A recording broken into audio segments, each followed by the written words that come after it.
The annual Patterson family reunion was always an exercise in humiliation, but this year, they outdone themselves.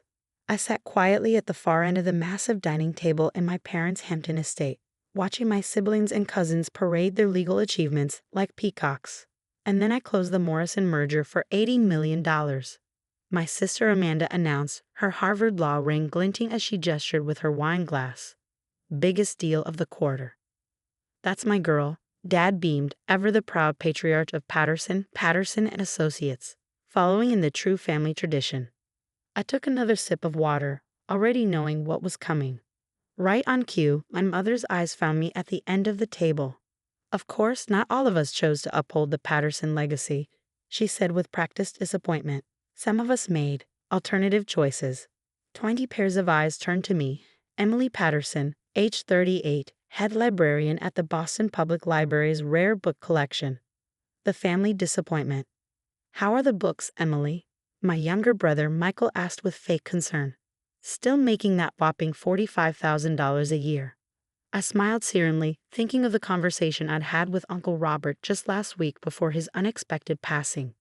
The books are fascinating, actually. I'm currently working on a special collection of early business law volumes. Business law? My cousin Rachel scoffed. What would a librarian know about business law? If they only knew. Uncle Robert had spent the last 20 years preparing me for this moment, teaching me everything about his vast business empire while I played the role of the simple librarian. The family had been so busy mocking my career choice, they never noticed I was the only one Uncle Robert ever invited to his private study. Speaking of business, Dad cleared his throat. Your mother and I have been thinking. Perhaps it's best if you skip the reunions going forward, Emily. They seem to make you uncomfortable. Translation. I was embarrassing them. William, Aunt Sarah gasped with fake protest. She's still family, technically. A family of lawyers, my mother added, and she chose books over briefs. It's just awkward for everyone. I thought of the certified letter sitting in my bag delivered this morning from Uncle Robert's attorneys. The letter that would change everything. Actually, I said quietly, I have an announcement. Oh God, Amanda rolled her eyes. Did the library give you a 5-cent raise? Not exactly. I reached for my bag, removing the heavy cream envelope. This arrived today. It's about Uncle Robert. The table fell silent. Uncle Robert Patterson had been the true power in the family, though few of them knew it. While my father ran the family law firm, Uncle Robert had built a business empire worth $147 million through smart investments and strategic acquisitions. He died suddenly last week, and the whole family was waiting to see how his fortune would be divided. What would Uncle Robert's death have to do with you? Michael asked suspiciously. I opened the envelope, my hands steady. As you know, Uncle Robert passed away last week. This morning, his will was officially filed. Yes, Dad waved impatiently. The attorneys will handle all that. No need to discuss business at dinner. I think you'll want to hear this, I continued, pulling out the letter. By order of the last will and testament of Robert James Patterson, all assets, holdings, and business interests of the Patterson Investment Group, valued at approximately $147 million, are hereby transferred to his sole heir and successor. The room held its breath. Emily Ann Patterson. Silence, then chaos. What? Amanda shrieked, spilling her wine. This is a joke, my father stammered. It has to be. I have the official documents right here, I said calmly, pulling out the thick stack of papers, along with Uncle Robert's personal letter explaining his decision. My mother snatched the papers, her hands shaking as she read. This is impossible. You're a librarian. Yes, I smiled. A librarian who spent 20 years learning business law, investment strategy, and corporate management from Uncle Robert, while all of you were too busy mocking my career to notice. But we're lawyers, Michael protested. We're qualified. Being a lawyer doesn't make you qualified to run a business empire, I said, standing up. Uncle Robert knew that. He also knew none of you would ever learn from him if you thought you already knew everything. So he picked you? Rachel sneered. The failure? He picked me because I was willing to learn, to start from the bottom, to put aside ego and actually understand how business works. I gathered my things. The transfer of power is effective immediately. I'll be at the office tomorrow morning to begin the transition." "You can't do this," Dad shouted. "We'll contest the will." "On what grounds?" I asked mildly. "That I'm too educated, too experienced in handling priceless collections, too well-versed in business law thanks to 20 years of private mentorship from one of Boston's most successful businessmen." My mother was still reading the documents, her face growing paler by the second. "She's right. Robert documented everything. Years of training, certified education, practical experience, it's all here." Along with his personal statement about why he chose me, I added, "Would you like me to read it?" Without waiting for an answer, I pulled out Uncle Robert's letter.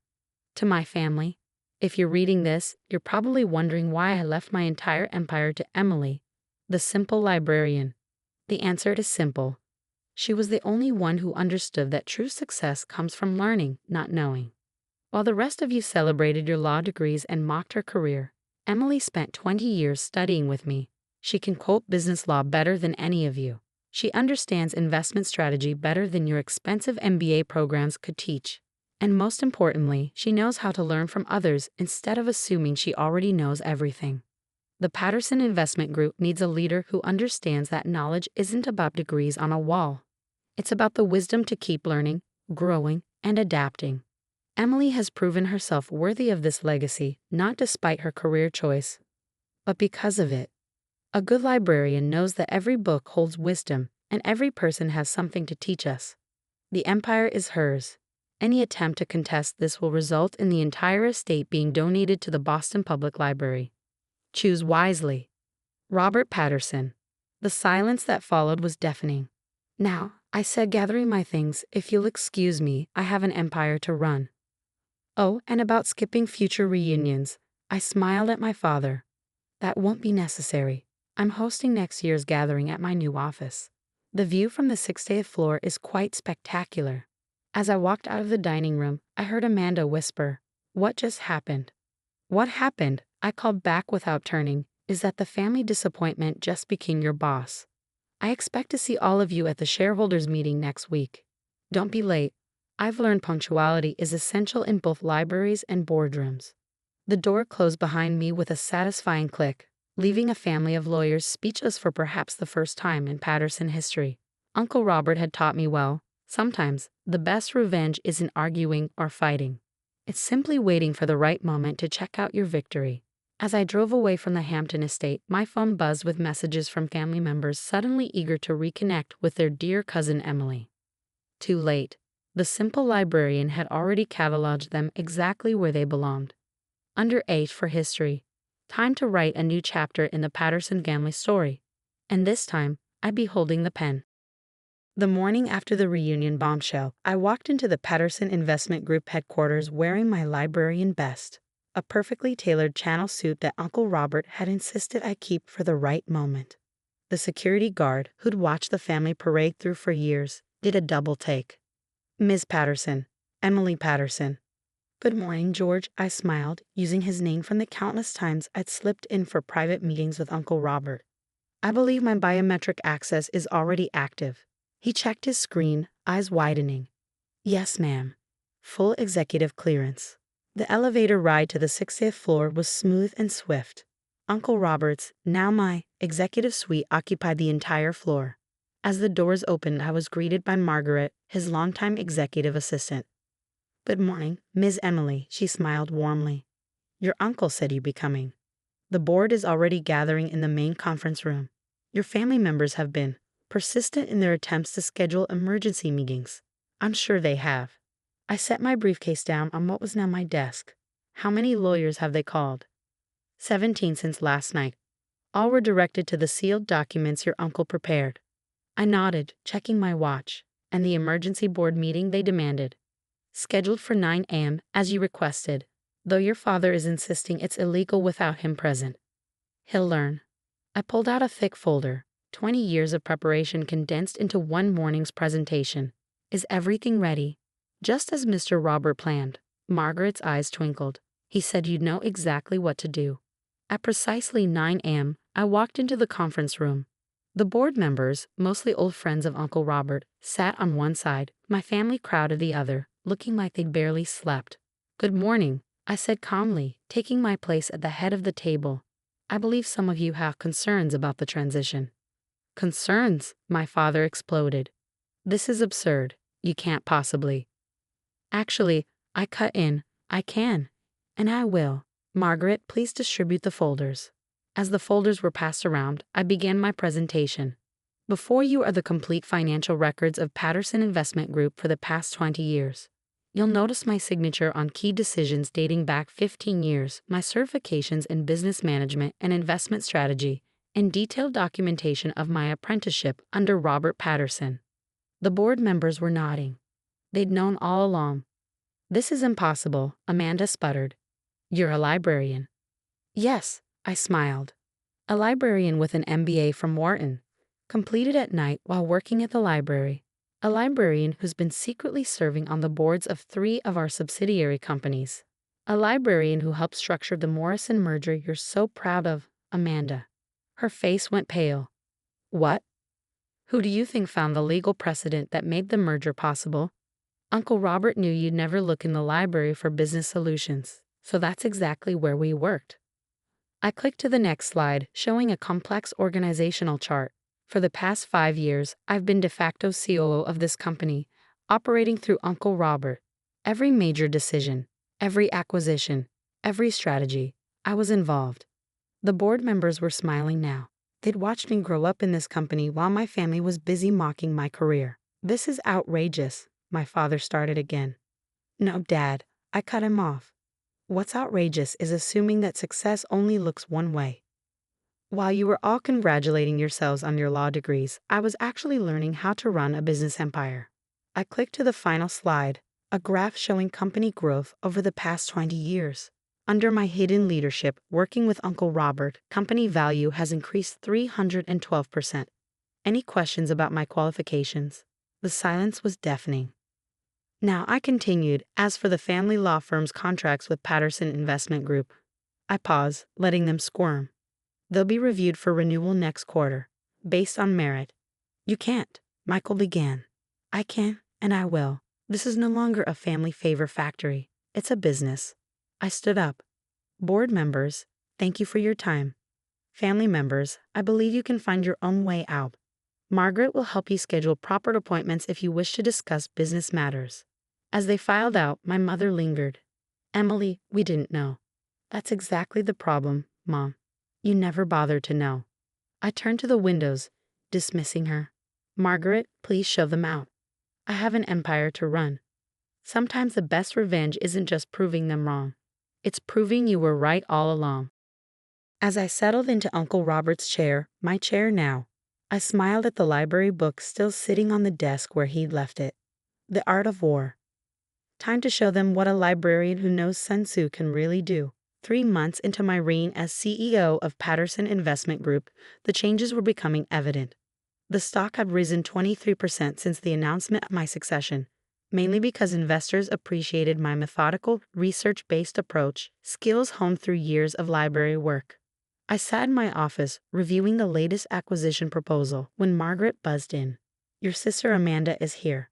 Again." This would be her 5th unscheduled attempt to see me. "Is she alone?" "No.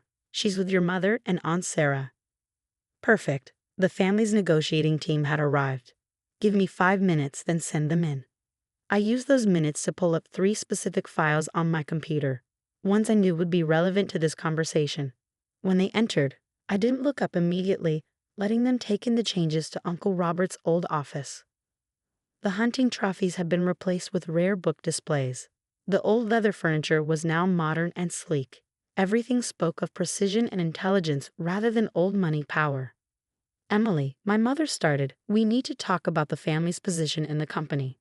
I finally looked up. "You mean the fact that I've reduced the law firm's contracted work by 60%? It's destroying the family," Aunt Sarah exclaimed. "Your father is talking about layoffs." "Interesting." I turned my monitor to show them the first file.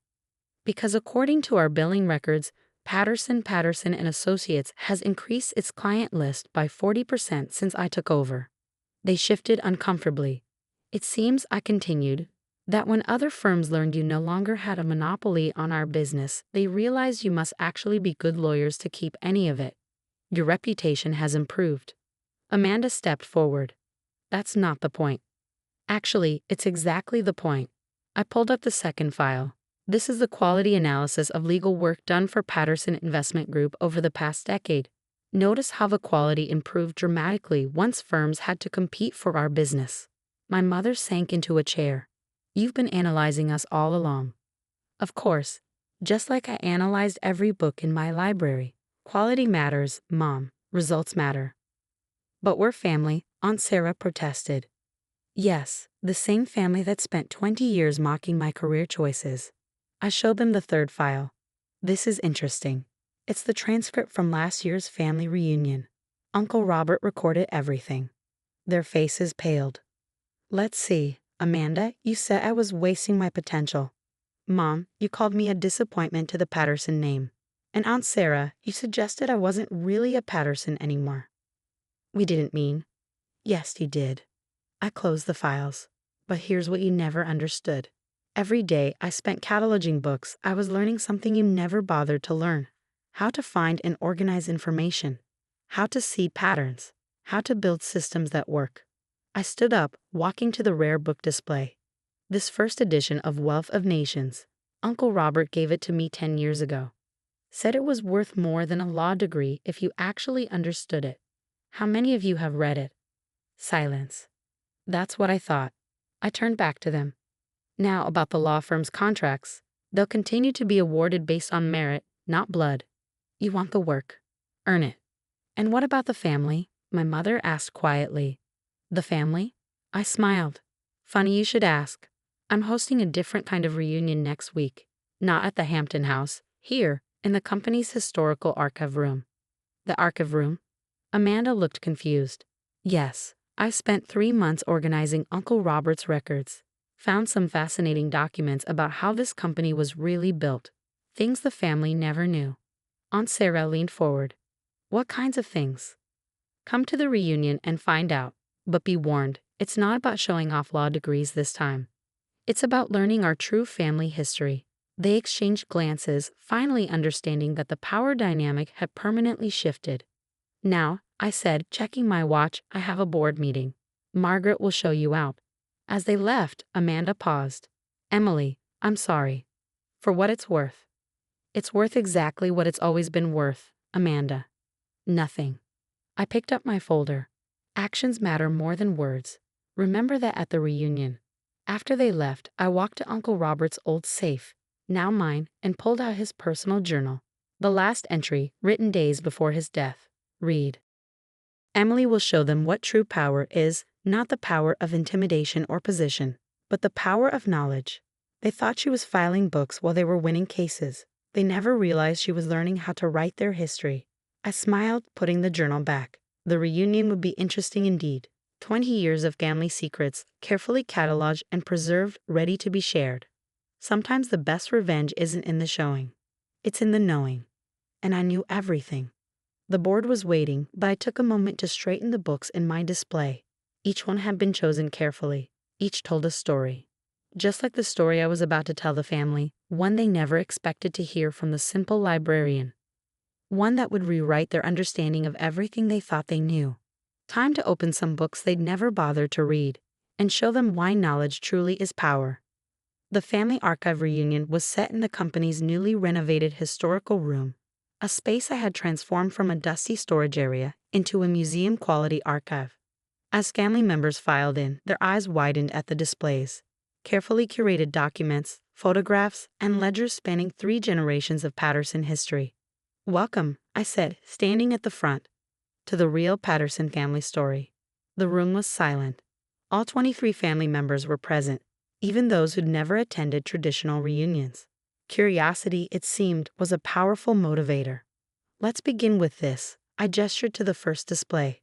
The original Patterson fortune started not by great-grandfather's legal work, as we've all been told, but by great-grandmother's inheritance from her disreputable family of merchants.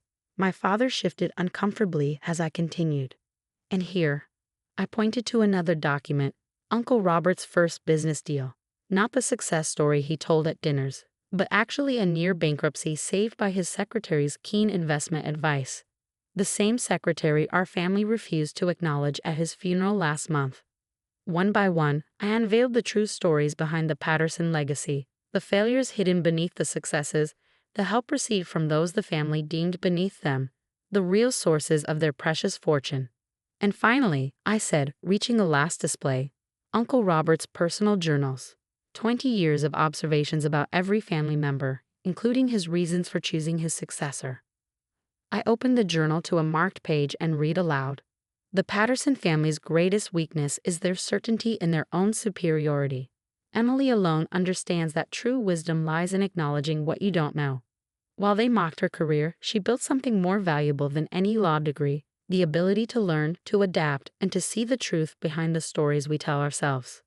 Looking up, I saw tears in some eyes, anger in others, and dawning comprehension in a few. This room will remain open to family members, I announced. Consider it your new education. Learn from it or don't. But understand this, the future of Patterson Investment Group will be built on truth and merit, not family myths and entitlement. My mother stepped forward. All these years, you were really the one watching us, weren't you? A good librarian observes, catalogs, and preserves, Mom. I just applied those skills to our family's real history. As they left, subdued and thoughtful, Amanda lingered. The family will never be the same, will it? No, I agreed. It will be better, because now will be built on truth instead of pretense. Later that evening, alone in my office, I added my own entry to Uncle Robert's journal. Today, I showed them that knowledge isn't just power, it's freedom. Freedom from pretense, from false pride, from the chains of family mythology. Some will learn from this lesson, others won't. But all will remember the day a librarian rewrote their story. I closed the journal and looked out over the city lights. Uncle Robert had given me more than an empire. He had given me the tools to rebuild a family, not through money or power, but through something far more valuable. The truth, carefully preserved and finally shared. Sometimes the greatest legacy isn't what we build, but what we reveal. And this revelation was just the first page of our new chapter. The Patterson family story wasn't ending. It was simply being reorganized by a librarian who knew exactly where everything belonged, including the truth.